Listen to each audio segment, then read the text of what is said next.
Matthew 13, verse 31.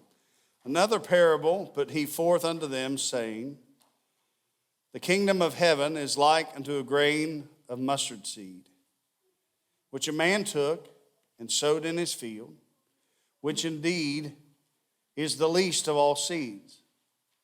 But when it is grown, it is the greatest among herbs, becometh a tree, so that the birds of the air come and lodge in the branches thereof. We've always heard a lot from even my earliest memories of Sunday school or learning about the Bible, about a mustard seed and the grain of a mustard seed, the smallest of faith, and what we could do. This passage is different, using the same object in the parable. And so when we begin to look and to understand that there's a reason why Jesus would use this on multiple occasions, and we see this parable, and he's explaining that the kingdom of heaven or the things of God are like unto. And obviously Jesus was the greatest at using objects or things to explain. Now, all these hundreds and even thousands of years later, sometimes we have to do some research and some digging to find out the things that he was talking about. But certainly when he's given a parable to the crowd that's listening, they know exactly what he's talking about. Imagine today that if I was giving a parable or telling a story, and I began to talk about the day of the AFC championship game in which the Bengals were playing. You all know what I'm talking about, whether you watch football or not. You just can't get away from it, right? It's everywhere. But the world, if it went on long enough, there could be a day somewhere, sometime, where somebody would have no idea what we were talking about. And so there are things in which Jesus uses that if we study into it just a little bit, we'll find a deeper meaning than what's just on the surface, because we understand more accurately what it is that he's portraying. And so when he begins to explain to this, that it's like unto a grain of mustard seed, which a man took and sowed in his field. And he says, it is the least of all seeds, but when it is grown, it is the greatest, and it even becomes a tree. And so tonight, I want us to focus for just a little while on the idea that it is not where we start, but it is where we end up. And how many are glad to know that you're a little farther down the journey now than you were when you first came to know Christ? There's nothing like that zeal of a new Christian. There's nothing like that experience.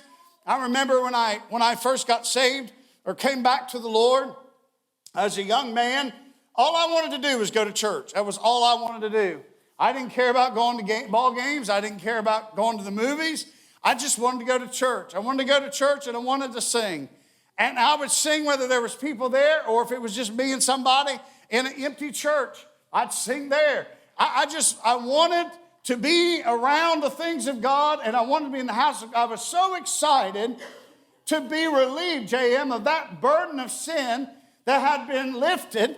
I'd been under conviction and had a fear that had come over me that I'd never experienced before. I was never a kid or a teenager who lived in fear, was afraid of things, but then I became fearful. I became afraid to go to sleep at night. I would think, what happens if I don't wake up? You know, what if I die in my sleep? I mean, I'm 20 years old. What are the odds of that? I mean, it can happen, but pretty, not likely. And yet I'd be afraid.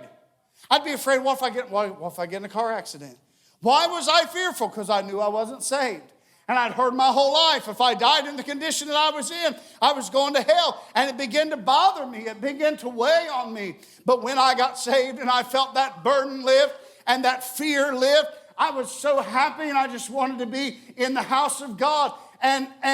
But yet all these years later, as I preach this morning, do I have that same joy? Sure I do. Do I love the Lord even more? I would like to think I love him even more than I did then. A deeper walk, a stronger faith. In other words, as exciting as that time was in my life, I'm glad to know that I'm a little further down the road and a little deeper into Christ than what I could have obtained then. And it's not that I'm more saved now. It's that I'm more mature in Christ. I've gained strength through understanding of His Word, through experiences, through valleys and through mountains. And God has brought me where I am. And the man that I used to be is not important anymore, because it's not where we start. Hallelujah, it's where we are and where we're going to finish. He can wash away our yesterdays. He can wash away our shame. It's interesting how being a pastor is one thing, but somebody that sings a lot. When I first got saved, and even after I was preaching for a while, I bet most of my songs, if you looked at the songs that I sang, you know what a lot of them were about? They were about, simply put, salvation. They were about the old life being gone. They were about being set free from shame and guilt. They were about being transformed from a sinner to a Christian. That's what I sang about. I love songs about that. The older I get, I notice, you know what I like singing a lot more about now? Anybody want to take a guess? I love singing about heaven. I just love it. Almost every song that we do that has something to do with heaven blesses me before it's over. Because I can't help singing those songs now without thinking of those that are waiting for me.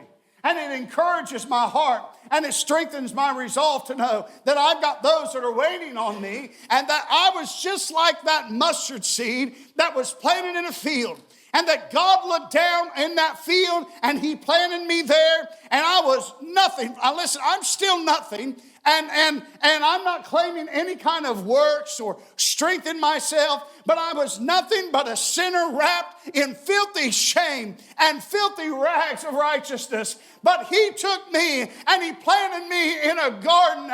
He planted me in the ground, and I have grown. And now I feel like I'm somebody that hopefully that God can use.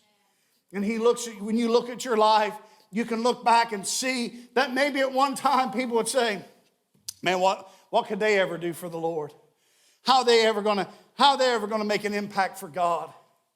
I want you to know that if you're willing to be planted by Him, that the smallest mustard seed, that which seems so insignificant, can grow to great heights. And if you research this, it says, even though the word tree is used, that it's not really a true tree, but it could grow up to 6 to 9 feet tall. And so within the scope of a garden, it becomes the largest, at least in that time when they were growing a garden. I mean, what would grow that tall? I don't know how around here people grow sunflowers. I don't know how they get pretty tall. I don't know if they get that big or not. And they certainly, I don't think birds build nests in them. But these mustard seeds would grow up, this mustard bush or plant or tree, even though it would be harvested, will grow up big enough that trees or birds would make their nest in it. And that's from something that everyone would say is insignificant. And I have seen people's lives that allowed God to use them. That other people said, there's nothing they can do. They don't preach. They don't sing. They don't play music. They're not talented. They don't teach.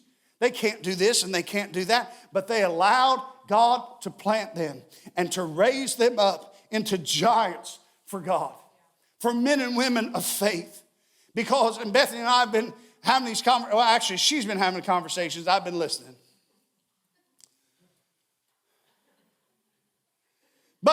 But trying to get people to understand that there's more than just coming to church. And that there's more than just checking a box to say that I'm a Christian. And that what made those old saints of God so powerful was not the programs within the church. And I know I mentioned that this morning. I don't mean to belabor the point. We should try to have those things. But what made those old saints of God so powerful? It was their obedience to the Lord and the desire within their heart to seek after God, to seek God's face, to spend time in prayer, to pray for the lost, to pray for their family, to put everything else aside and to say, I'm going to the house of God. I remember Bethany's grandpa and his brother and some of those other men at Beach 4. I remember them talking about Years ago, when they were younger, and listen, several of them they did. They went on to, how do I say it? They did well for themselves. Financially, they did well for themselves. But when they were young men and they were just scraping and clawing and working to build their lives and build their businesses and so on, when times were hard and they didn't have much, they could have used a few extra hours to work and to saw logs, or a few extra hours in the hayfield, or a few extra hours getting in the crops. Well, you know what they learned to do, and they testified to us younger people? They said we learned to lay it down and to wait. It'll wait till tomorrow because tonight is church night. And we're not going to miss, because we're not going to miss the house of God. And expect God to bless our crops and expect God to bless our business. God will bless when we put Him first. I feel the Lord tonight. We want the blessings of God. Then it's time that we begin to sacrifice and commit ourselves and say, if the ball game has to wait, it'll have to wait. And if this has to wait, it'll have to wait. But as for me and my house, we will serve the Lord and we'll put it first and we'll expect the blessings of God because He is faithful. What comes first? What's priority? Are we allowing God to plant us? Or are we just wanting the growth? We're fighting on every hand. God's trying to do things. We just fight Him and push Him away. It's not where we began. It's where we are and where we're going. I want to become the tallest, the largest in the garden. And I don't mean that in a self-serving or self-gratifying or in a way of possessions. I mean spiritually. I want to grow as large as God wants me to grow. I don't want to be the reason that stunts my growth. I used to always hear people say, they'd tell kids, don't drink coffee. You know why? It'll stunt your growth. I'd tell kids, don't drink coffee because it's gross.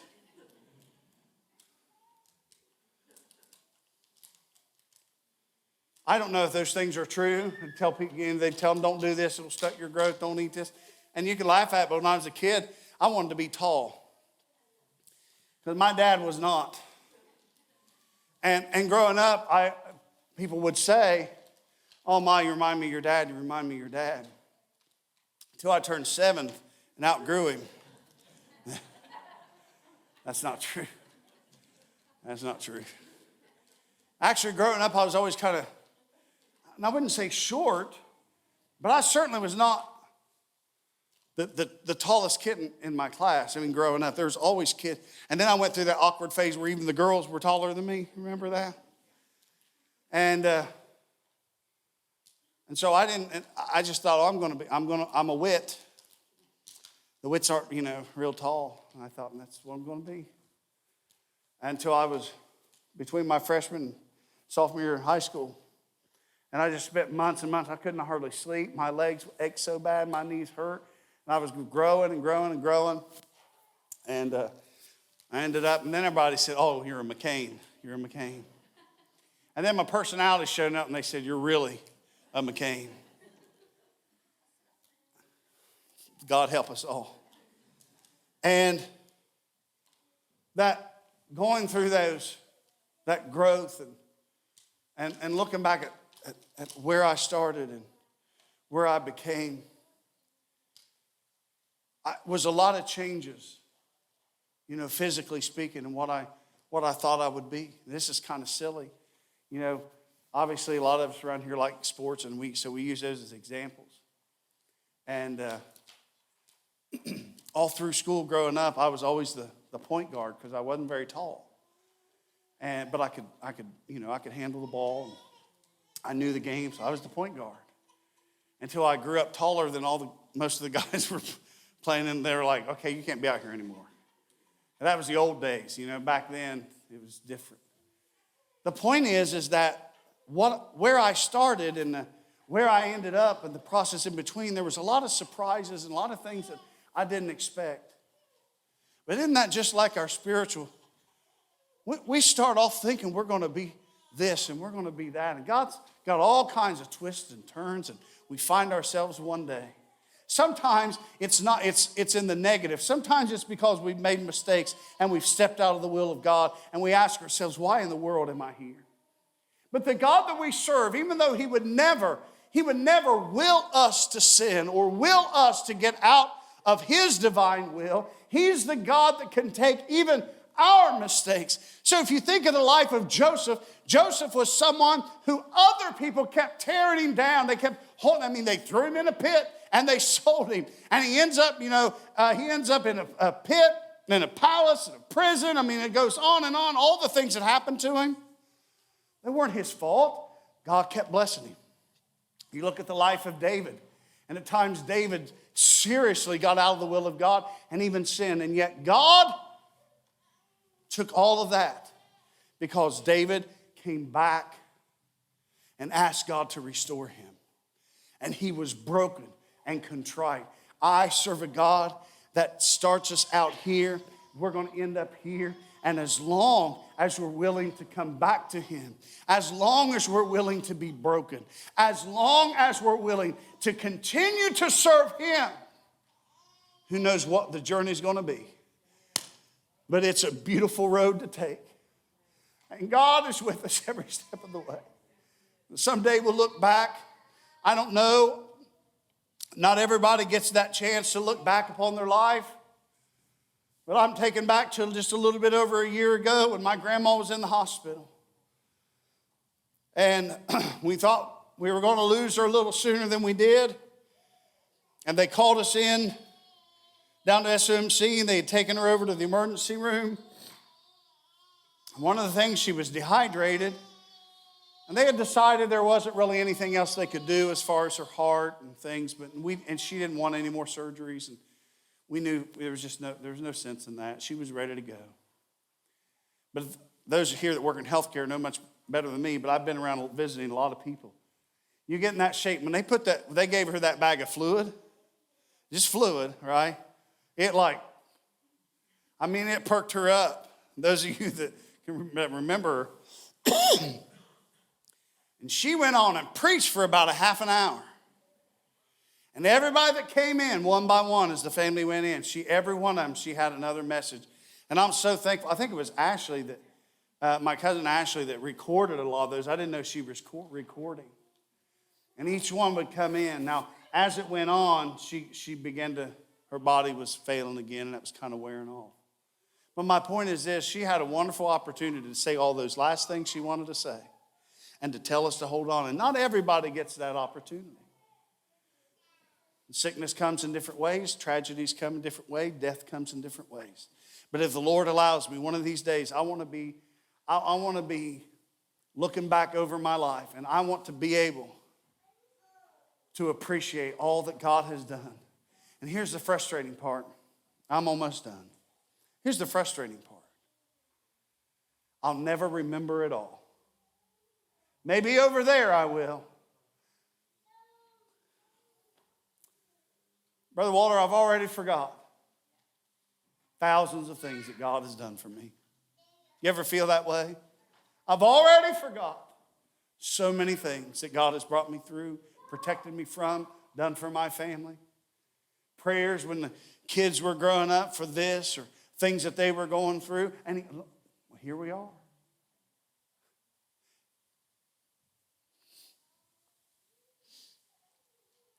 Would you allow God to plant you? Would you allow Him to help you grow? It's like the grain of mustard seed which a man took and sowed in his field, which indeed is least of all these seeds. And that's how I feel. But when it is grown, it is the greatest. Also tonight, I want to just say this, and then I'll be closing. It's not just about the seed that you are, but it's also the seed that you plant. There are things that you may be doing for the Lord or trying, or you feel like you don't have any input into the church or the things of God, and you're like, I don't really know what I can do. Doesn't that sound like an insignificant mustard seed? You're like, I can't really do this. I can't do that. When you sow it in faith, And by the way, if you're listening to preachers on TV or the internet that everything is about sowing a seed, which means send them money, I can just tell you to turn that garbage off. Seriously. Just turn that garbage off. That is nowhere. The Rod Parsleys of the world, what's that crazy guy that, remember when he cured COVID for all of us? What was his name? Kenneth Copeland. Those people are of the devil. You can share this. You can say whatever you want. I'm protecting my flock. Don't you listen to those people. You send them $1,000 if you want to. You do whatever you want to do. That's between you and God. But don't you expect a real true blessing of God. Especially when you only did it to try to get something back out of it.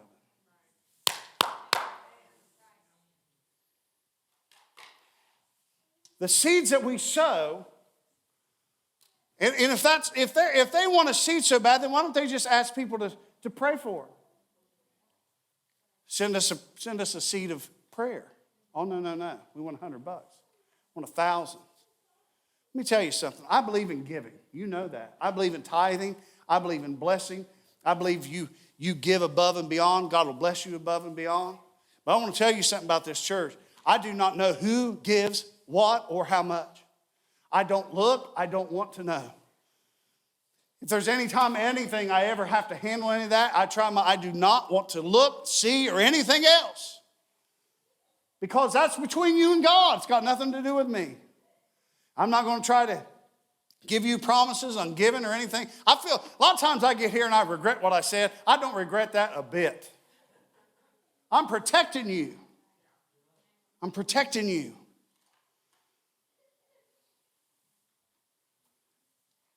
If you want to sow a seed, then do something for God. Impact the kingdom in whatever way that you can. In whatever way that God can show you, with whatever ability that it is that you have. You say, man, I can't do any of those things. I'm pretty good. I am pretty good at working on things. I'm pretty mechanical. Then you know what? Find an elderly person and have anybody help them and work on their lawnmower for them. Like Jimmy does. He's worked on his pastor's mower before. Find somebody who's sick and shut in this summer, mow their yard for them. And then tell them that God sent me to mow your yard. You say you can't. The smallest things that we plant in people's lives, God can make it grow to the greatest.